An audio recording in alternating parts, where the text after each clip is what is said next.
So today we're going to just go through a short video around the Employee Center. So without giving you a long history lesson, the Employee Center is an evolution of what ServiceNow has delivered via portals in the past.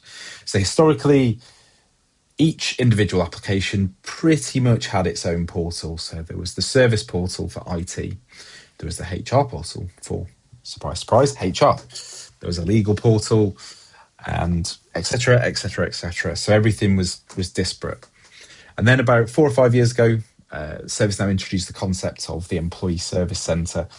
And it's got many names. Some people call it the Employee Center, EC Pro, lots of ServiceNow acronyms. But ultimately, for your understanding, the Employee Center is the consolidation and the centralization of those portal experiences, and not quite a full-blown intranet, but you can see a lot of intranet features. We haven't gone down and shown you the Employee Center Pro experience, where there's lots more features, but we can cover that in subsequent sessions. So just to give you a high-level overview, this is the homepage of Employee Center or Employee Service Center. I mix and match all these words all the time, apologies. So what you've got here is just a completely fresh, out-the-box demonstration instance. And along the top, you can see a couple of those things that I was describing before. So you can see technology services, workplace services, purchases and expenses finance. So these are all, they're called mega menu items, but effectively high-level topics and high-level categories to get you to the different service centers, I suppose, within organizations. So technology being IT, workplace being facilities requests, finance and purchase and expenses for procurement, accounts payable, and extend that analogy. So this is where the journey starts, and we have to set that foundation. So if you think of this as the categories on Amazon, so if you want to try and find a vinyl, you might go down the route of music, then the genre, then the actual method of that music delivery. Strange wording, but I don't know the quite the right words right now. But yeah, until you actually get to what you're looking for and looking for that particular item. So if I was to click on here, you can see here for technology services, we've got hardware, and then underneath there, we've got accessories. So that's the kind of the foundations.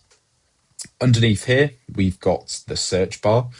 So again, using that Amazon analogy, you would probably look for the latest Taylor Swift vinyl on Amazon using the search bar. And we use exactly the same thing here, but you still obviously need that underlying data to drive that search. So we'll use search on a different video to kind of show you how to interact with that. Underneath, we have a series of different out-of-the-box widgets. I've not done anything to these. These are just some suggested ones. So obviously, depending on what you want to show, your use cases, I referenced in the intranet before, so we can put news widgets and carousels with videos and images and status updates and whatever we want within here. Calendar invites is another one that's popped into my head for events that are happening. So you can get to that kind of enterprise intranet grade experience if you want to. But some of the things here we've got quick links. So again, for when you're first adopting and rolling this out, these are signposts that you want to get people to, and they're real hooks that you think are the most useful places for employees to be going. And that's one thing to call out right now, is that typically 95% of your users, this is the experience they're only gonna experience, and then they're always going to be navigated here. They're not going to be able to get to other parts of ServiceNow. So yeah, the quick links, for example, here are just some suggestions. But these can change. So you might run a campaign and you need to update this, or it's a new functionality. So you've released a new expenses form, for example. This can be updated. Underneath, we've got a dynamic widget. So these are popular topics that are being clicked on or accessed. And this is going to change over time as people use the system. This will change when you log in, and can be controlled also by some criteria, such as what department you're in. And at the bottom, something similar, so a dynamic of what's recommended for you. And again, based on criteria, it might be your location, it could be your department, it could be your age bracket potentially. We can define that logic and those criteria. And it's going to recommend some articles for me here, and you can extend that out for items as well. And on the right hand side, we've got my active items, so tasks and surveys and various different things, but we'll cover that on another session. In the bottom right hand corner, we've got our agent chat, or our virtual agent, which is just like a lot of chatbots. Again, we won't go into the kind of the functionality of virtual agent too extensively here, but yeah, if you think of your experiences with chatbots in your personal lives, it's very similar to that. And then to round things off, just really quickly, we've got some out-the-box page redirects on here as well. So we've got my tasks, and we'll go into this in more detail in subsequent videos. So this can be approvals, it can be tasks to complete, it could be reminders, whatever it might be. And you can see you can look at both open ones and completed ones. Similarly, on my requests, this is a list of my submitted requests. You can also include it if you're in a watch list, for example. We could look at our closed requests as well. And if I was to drill down into any of these, I can see that full life cycle and the current state of these requests and interact with the fulfillers and lots of things that we'll show you in subsequent videos. My favorites, it does what it says on the tin. As we go around and start using the system, there might be things that we frequently go to. I don't believe I've set any favorites up right now, but yeah, we'll show that again in a subsequent video. Should be fairly self-explanatory. I've got no notifications right now, but again, we have the ability to have push notifications on mobile, for example. And then a couple of things before we wrap up on this short video.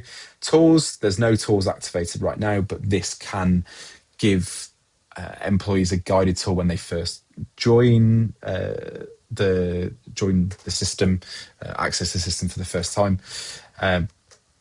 And yeah, it's a really good tool for adoption and engagement.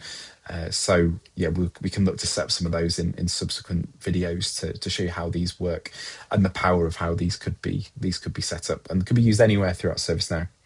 And then finally, we will look at the profile section. So some of this information is going to be read-only. Typically, you want to be populating as much of this through through an integration with your HR system, for example. But we can do certain things. So we can upload our picture, update bio. You can expand this out to kind of whatever you want to as an organization. Add in your skills, preferences, your pronouns, whatever it might be. We can drive exactly what we want in terms of this experience.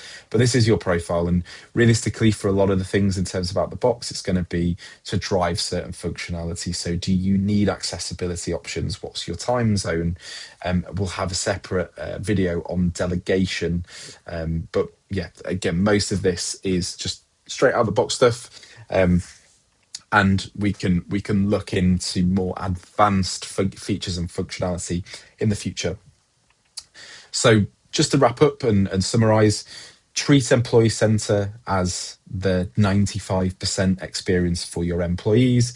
It's where they're going to come to request things, report that things are broken, approve items that are required within a workflow, complete surveys.